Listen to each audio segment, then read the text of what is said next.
Alright guys, my car battery is almost dying. I cannot start it. This is what happens when I try. It just conks out. So, what can we do about that? Yeah, here's a 14.8 volt drone battery wired up to some alligator clips. Let's throw this on the battery and see if it'll get us going. That's what it looks like, all connected. Let's go give it a shot.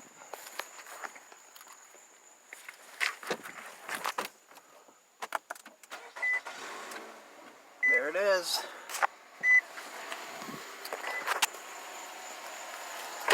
Just make sure you immediately remove it so the battery doesn't get any back charge that could possibly damage it.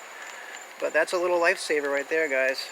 Not too hard to create, as you can see. Just get a corresponding connector, alligator clips, some decent gauge wire, and then you won't have to call your neighbors to help you. Thanks for watching.